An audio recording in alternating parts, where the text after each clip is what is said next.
¿Qué tal? ¿Cómo estás? Mi nombre es Francisco Javier Gómez Ramírez.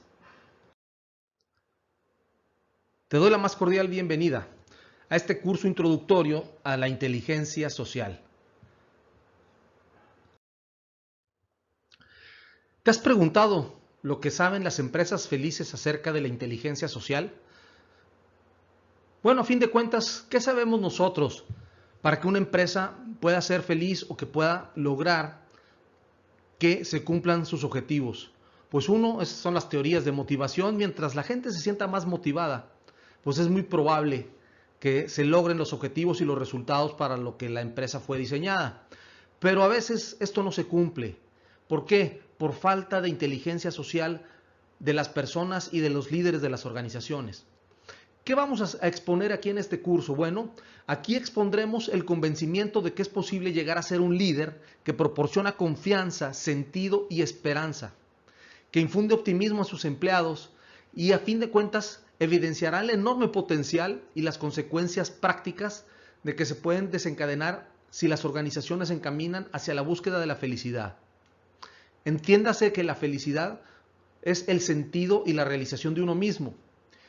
A fin de cuentas, el verdadero poder de las empresas no reside tan solo en la creación de empleo, productos o servicios, sino en su capacidad de hacer felices a sus empleados, posibilitando que su trabajo les beneficie como individuos, lo cual a su vez repercute en toda nuestra sociedad. Muy bien, pero vamos a ver qué es una empresa feliz y por qué es necesaria. Yo primero te preguntaría, para ti, ¿qué es la felicidad o qué es ser feliz? Si hoy nos vamos a Google, viene, a fin de cuentas, felicidad es una emoción que se produce cuando un ser humano cumple las metas que se propone. Entonces, una empresa feliz es cuando el conjunto de humanos que trabajan para esta empresa cumplen las metas que se proponen. Entonces, se entiende como tal una empresa en donde los individuos, e independientemente del puesto en donde están, es decir, independientemente de la jerarquía, muestran una diversidad de fuerzas, trabajan de manera constructiva, esto en la culminación de objetivos comunes, y eso lo sabemos muy bien. Pero aparte le encuentran sentido y satisfacción a la fabricación de productos o a la oferta de servicios que tienen, que debe de ser de alta calidad. ¿Y todo ello para qué? Para conseguir beneficios a través de los cuales harán prosperar la vida de los demás. Fíjate qué interesante. Pero si tratamos de desmenuzar un poquito esto que acabamos de oír, ¿cuáles serían las partes importantes de esto? Pues para mí, que primero las empresas trabajan con una diversidad de fuerzas. ¿Qué quiere decir? Las fuerzas las tienen los individuos que trabajan. ¿Qué fortalezas tienes? Y sobre todo, que estas fortalezas estén al servicio de la organización, ¿sí? Aparte trabajan de manera constructiva. ¿Qué quiere decir esto? Que trabajan para construir algo de manera que se note y que logre en la culminación de un objetivo. A fin de cuentas, ¿todo esto para qué? Aquí viene otra parte que para mí también es importantísima. Conseguir beneficios a través de los cuales harán prosperar la vida de los demás. ¿Te has puesto a pensar que con tus fortalezas, que con tus competencias puedes hacer prosperar la vida de los demás? Y si es así, qué bueno, porque es muy probable que sí puedas y que se logre. Pero ¿qué pasa? A fin de cuentas, una empresa con estas características ideales son pocas. O hemos oído, pero no de la mayoría. Y aparte, aunque hemos oído, si has trabajado en una empresa de la cual se oye que puede ser una empresa feliz, adentro sabemos que pasan cosas bien diferentes.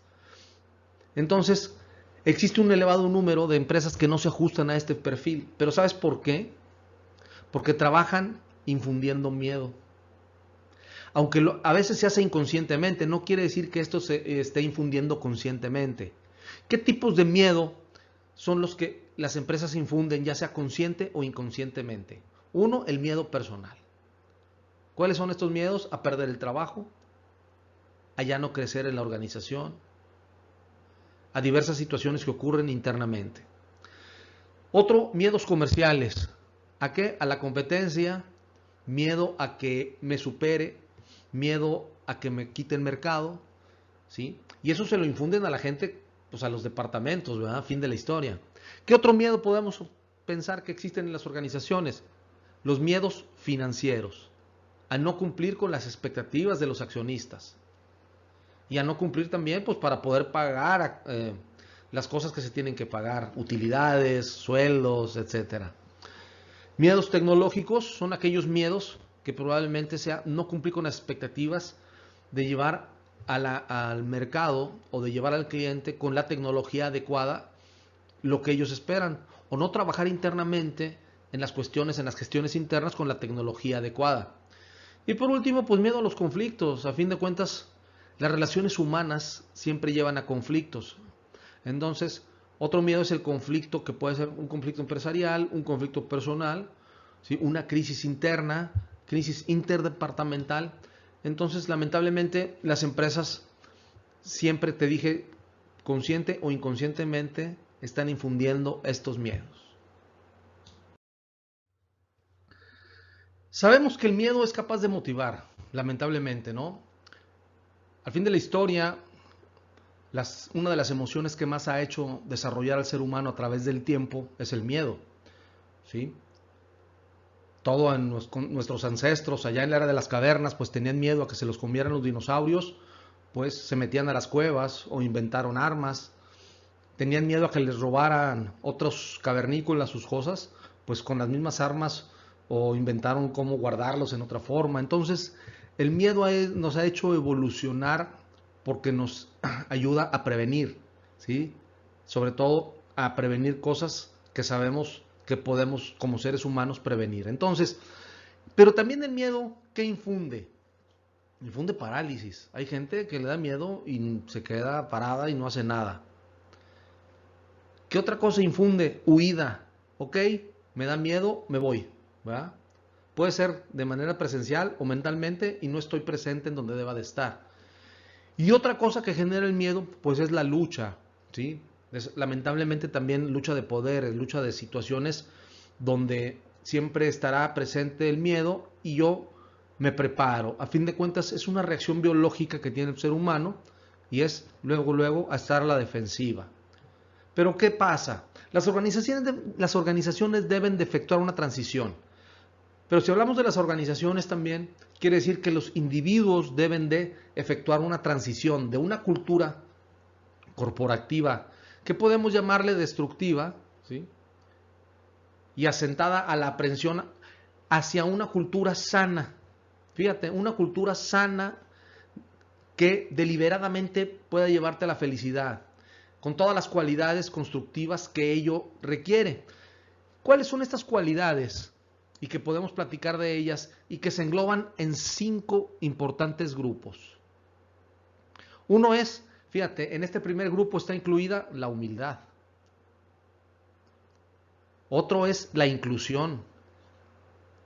Otra es la inspiración, la innovación, la sinceridad. Y todo esto engloba que el liderazgo. Siempre hablamos de que un líder debe ser humilde. Pero ¿qué es la humildad? A fin de cuentas, también si googleamos, la humildad es reconocer tus propias fortalezas y tus propias debilidades. ¿Para qué? Para entenderlas y también entender las propias fortalezas y debilidades de los demás para poder tener una interacción adecuada. Y saber que yo tengo ciertas debilidades para saber que me tengo que dejar ayudar. Y tengo cualidades, pero para ponerlas al servicio de. Ahí esa es la diferencia, ¿no? Ahora también, en otro grupo viene la adaptación, el entusiasmo, inteligencia emocional personal. Hablamos de que la inteligencia emocional personal es saber reconocer las propias emociones, pero también saber reconocer las emociones de los demás y cómo trabajar con ellas. Y todo esto pues en lo que toca a los empleados. En otro tercer grupo tenemos los beneficios para todos los que contribuyen a la marcha de la empresa, que es atención al rendimiento de las personas en igual medida que el rendimiento del capital o del dinero. ¿Qué quiere decir esto? Que tenemos que poner ojo y énfasis en cómo desarrollar a las personas y que las personas logren un desarrollo importante dentro de la organización. En un cuarto grupo pues tenemos a los accionistas, a los proveedores, a los clientes, que mediante su entusiasmo hacen publicidad para la empresa. ¿Qué quiere decir esto? Tú cuando estás en la calle o cuando estás en una carne asada, siempre te preguntan a alguien, oye, pues ¿dónde trabajas o qué haces? Y en una carne asada platicas. Entonces, ¿qué quiere decir? Nunca nos quitamos la camisa para la cual trabajamos. Siempre llevamos el logo. Entonces tenemos que ser entusiastas en nuestra comunidad, con la gente que nos rodea, y entusiastas para que todo mundo sea entusiasta dentro de la organización. Ahora, ¿qué otra cosa? Y por último, el compromiso, actitud constructiva y sobre todo pensando en el papel de la empresa en la situación social. Por eso ahora todas las empresas están trabajando en tener una relación adecuada con la sociedad. A fin de cuentas, los individuos que trabajan para esta empresa son los que llevan a cabo los planes y programas para establecer situaciones adecuadas para una relación social que valga la pena en la sociedad. Muy bien. Si hablamos de técnicas para poder liderear, pues conocerás algunas o tendremos algunas carencias. A fin de cuentas, reseñarlas es fácil. Aquí lo importante es la puesta en práctica. ¿Por qué? Porque requiere siempre un esfuerzo adicional de aquellas personas que desean lograrlo. Aquí la gran pregunta siempre es, ¿quiero lograrlo? Y si tu respuesta es sí, pues vienen aquí algunos puntos que vamos a platicar para que, de ser posible, los pongas en práctica lo antes posible. Uno de ellos es conocer los propios puntos fuertes y mantener el control sobre uno mismo. Regresamos a lo que mencionaba anteriormente, conocer tus propias habilidades y tus propias carencias o tus propias debilidades. Aquí lo importante, yo recomiendo hacer un inventario en lo personal. Si ya en lo personal nos hacemos, como decía mi abuelita, nos hacemos tontos solos, como el tío Tololo, pues es malo. Tenemos que ser conscientes de que realmente cuáles son nuestros puntos fuertes, pero también ser conscientes de cuáles son nuestros puntos débiles como persona, como líder, como empleado, en este caso también como padre de familia probablemente, y empiezas a hacer tu inventario. Aquí de lo que se trata es hacer un inventario personal. ¿Para qué? Para después pasar a la parte de control sobre uno mismo. Aquí pudiéramos pasar horas también hablando de inteligencia emocional, pero de lo que se trata es tener conciencia de lo que realmente quiero tener control. ¿Sí? Entonces, el inventario te va a ayudar para llevar a pensar en qué cosas debo mantener un control y a fin de cuentas hay que practicar. En todo lo que yo platico existen algunas variables bien importantes. Una es toma de decisiones y practicar. Si ya tomé la decisión de llegar a ser un líder o quiero llegar a ser un líder, pues lo más probable es que tenga que practicarlo. Y la práctica es hacer las cosas que se me piden, o las cosas que me sugieren, o las cosas que yo sé que tengo que hacer.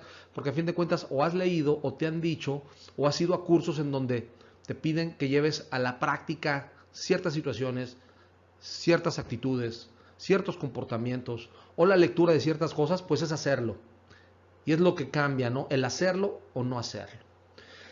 ¿Qué otra cosa también nos va a llevar a lograr la diferencia entre poder llegar a ser un líder para hacer feliz a las personas? Estar dispuestos a dar la bienvenida a aquellos individuos que puedan aportar fuerzas complementarias o ideas avanzadas y no recelar de ellos. Esto se me hace clave. A través del tiempo, aquí en México se ha dicho o se trabaja en que la gente en lugar de ayudar le pone el pie al otro. El típico de que si estás con los cangrejos mexicanos, pues en lugar de ayudar a salir al otro cangrejo, lo único que están haciendo es estirándole al cangrejo que quiere salir y lo jala para abajo. Lo platica Hugo Sánchez y lo platican 1000 personas alrededor de mucha gente que hemos conocido a través del tiempo. Pero ¿por qué no cambiamos esa historia?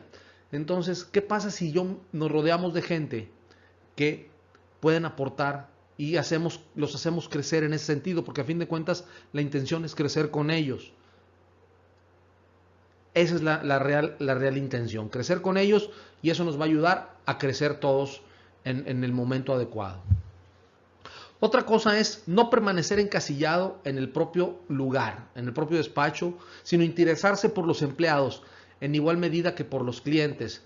A veces pareciera que se interesa más, hay gente que se interesa más por los clientes que por los empleados, ¿sí? O departamentos que realmente se interesan más por los clientes que por los empleados. Entonces aquí la invitación es a que te sientas realmente interesado por la gente, de una manera genuina, ¿sí? Porque se nota cuando alguien, fíjate que no se me da mucho esto de la inteligencia social o no se me da mucho esto de... Entonces, si tú lo practicas, lo más probable es que con el tiempo se te haga natural y la gente lo tome de manera positiva. Entonces, no tratando de engañar. Otra de las cosas es crecer con el propio negocio y estar al tanto de todas sus vertientes o de todas sus cosas. Conocer del negocio en el cual se está trabajando.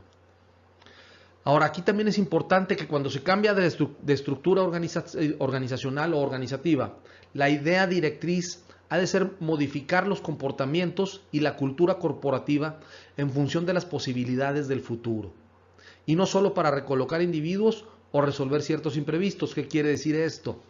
Que no nada más es hacer que la cultura cambie por cambiar, sino que realmente tenga un significado. Veíamos anteriormente que hay que evolucionar en la parte de las personas. ¿Evolucionar para qué? Para llevar a las personas a que se sientan parte importante de ese cambio cultural, de ese cambio organizacional. Porque a veces a la gente le llegan los cambios. ¿Y por qué? Pues nomás porque así lo dijo la dirección, o nomás porque así lo dijo el jefe. ¿Qué pasa si de alguna forma tratamos de dar la explicación adecuada para que la gente se pueda mover de un punto a otro con mayor libertad, ¿sí? Y con ganas de hacerlo? A fin de cuentas, de lo que se trata es que el movimiento o el cambio sea con ganas de hacerlo. Ahora, otra cosa bien importante es cultivar líderes dentro de la organización. Promover desde adentro es lo que hace que el 85% de las compañías mejore los resultados. Y estamos hablando de las empresas a nivel mundial. Aquellas empresas que generan líderes internos y que los líderes que ya están generan ese liderazgo y que pueda ir creciendo, es extraordinario. Como decía Lionel Tichy, el punto de vista a enseñar. ¿Cuál es tu punto de vista a enseñar? Tú eres un líder que va, a fin de cuentas, a tener un punto de vista de algo y lo va a transmitir a otra persona. Entonces, y esa persona lo va a transmitir a otra. Entonces, de alguna forma, todo esto es una transmisión de puntos de vista. A fin de cuentas, mi punto de vista está relleno de experiencias, de comportamientos y de situaciones. Entonces, mi punto de vista a enseñar lo transmito, pero esa otra persona lo va a transmitir y así va a ser la transmisión a una segunda o una tercera persona. Lógicamente, toda esa transmisión debe de ser positiva y orientada al logro de objetivos. Y por último, desarrollar una mentalidad formativa y de capacitación, fíjate, dentro de las empresas para que se facilite el desarrollo a todos los niveles de la organización.